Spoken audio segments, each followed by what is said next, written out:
یہ ایک رویہ آپ کو سارے کفار میں ملے گا کہ وہ پیغمبر کا انکار کرنے کے لیے یہ لفظ بولتے ہیں کہ تم چونکہ بشر ہو تو ہم تمہیں نبی ماننے نہیں مان سکتے۔ اگر آپ لوگوں کی میری طرف بھرپور توجہ ہو تو میں آپ کو ایک نکتہ سمجھانا چاہتا ہوں کہ یہ اصل اس کے پیچھے کیا چھپا ہے۔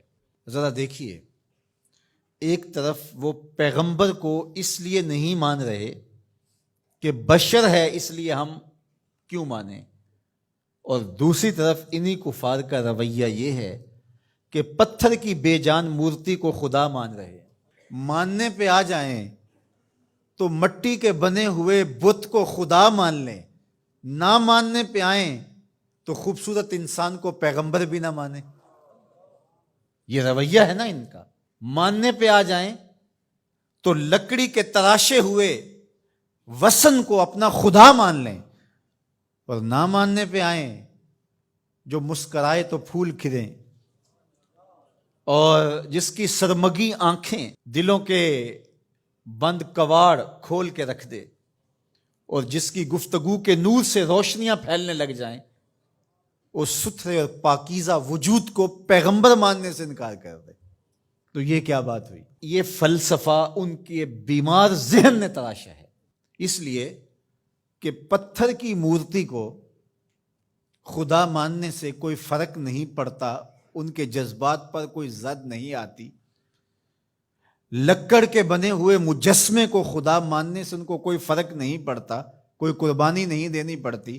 وہ پتھر کی مورتی، وہ آٹے کا بنا ہوا معبود باطل ان کی زندگی میں دخیل نہیں ہوتا، ان کو کسی کام سے روکتا نہیں ہے۔ وہ چوری کریں، وہ ڈاکہ کریں، وہ تکبر میں غرور میں بھرے ہوئے زندگی گزاریں، وہ کسی کا حق غصب کریں، کسی کا گھر لوٹیں، کسی کی عزت پہ حملہ آور ہوں، وہ ان پر کوئی قدغن نہیں لگاتا، اس لیے کہ وہ بے جان مجسمہ ہے۔ اس لیے اس کو ماننے میں ان کے نفس کو کوئی پرابلم نہیں ہے، اس لیے کہ وہ ان کے نفس پر شاک نہیں ہے۔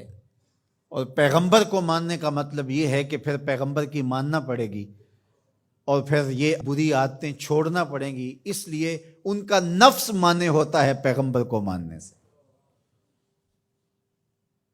اور اگر آپ کی تھوڑی توجہ اور ہو تو میں ایک اور بات کرنا چاہوں گا کہ نانگے شاہ کو اور ملنگ دھڑنگ کو، سوٹا لگانے والے کو لوگ مان لیتے ہیں اور چکر لگاتے ہیں، اور ایک مسجد کے مولوی کے ساتھ وہ عقیدت نہیں رکھتے۔ اس کی کیا وجہ ہے؟ اس لیے کہ یہ خیر اور شر کی بات بتاتا ہے، اور وہ کچھ منع نہیں کرتا، وہ بے جان مجسمے کی طرح بس وہاں جا کے چڑھاوا چڑھا دو اور وہاں جا کے نذرانہ دے دو، لہٰذا بیمار ذہنیت اس کو تو مان لے گی لیکن ایک شیخ الحدیث کو نہیں مانے گی، اس لیے کہ یہ اس کی زندگی میں دخیل ہوگا، یہ بتائے گا کہ تم یہاں غلط کر رہے ہو، یہاں تم صحیح کر رہے ہو۔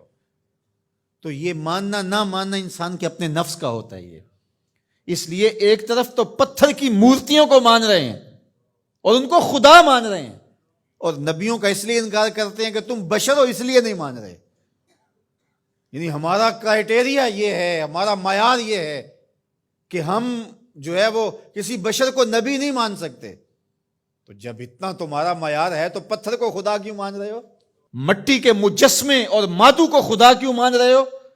تو اصل پیچھے بیمار ذہنیت ہے، اور وہ یہ کہ اس کو اس لیے مان رہے ہیں کہ وہ ان کی زندگی میں دخیل نہیں ہے، وہ ان کے اعمال پہ قدغن نہیں لگاتا، ان کو خیر اور شر کی تمیز نہیں بتاتا، ان کو برائی سے روکتا نہیں، ان کی بدکاریاں بھی چل رہی ہیں اور ان کے معبود باطل کے سامنے جو ہے وہ سجدے بھی چل رہے ہیں، وہ نہیں روکتا۔ اچھا، ایک بات میں اور کرنا چاہتا ہوں، اور اگر آپ کی وہ توجہ ہو، آج ہمارا رویہ بھی یہ ہو گیا ہے، ہم کہتے ہیں کلمہ بھی چلتا رہے اور باقی بھی زندگی اپنی مرضی کی چلتی رہے۔ یہ بھی ایک قسم کی بت پرستی ہے۔ قرآن مجید میں اس مضمون کو ذرا دیکھ لیجئے۔ افرأیت من اتخذ الہہ ہواہ، آپ نے اس شخص کو دیکھا اپنی خواہشات کو ہی اس نے اپنا معبود بنایا ہوا ہے۔ دین من مانی کا نام نہیں ہے، بلکہ یہ اپنے محبوب کے لیے اپنی خواہشات کو ترک کرنے کا نام ہے، لیکن ہم اپنی خواہشات کے بندے ہیں، ہم دین بھی اپنی خواہشات کے مطابق اختیار کرتے ہیں۔ یہ ساری گفتگو کے نتیجے میں اس پہ ہم خود اپنے آپ پہ غور کر لیں کہ ہم کہاں کھڑے ہیں۔